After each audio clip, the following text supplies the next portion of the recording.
Madam, ನಾವು IVF ಮಾಡಿಸ್ಕೊಳ್ತಾ ಇದ್ದೀವಿ, ಎಷ್ಟು ಖರ್ಚು ಬರಬಹುದು?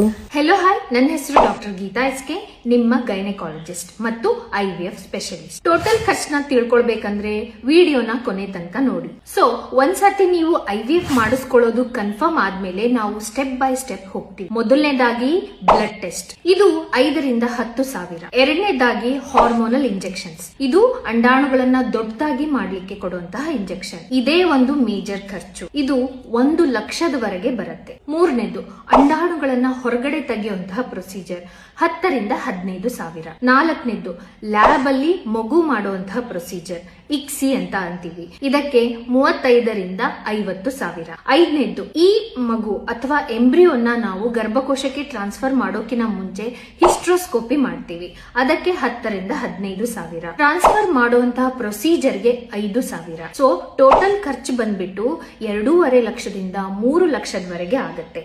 ಎನಿ ಡೀಸೆಂಟ್ IVF ಸೆಂಟರ್ ಅಲ್ಲಿ ಇಷ್ಟು ಖರ್ಚಾಗುತ್ತೆ. So I hope this help you. Follow for more.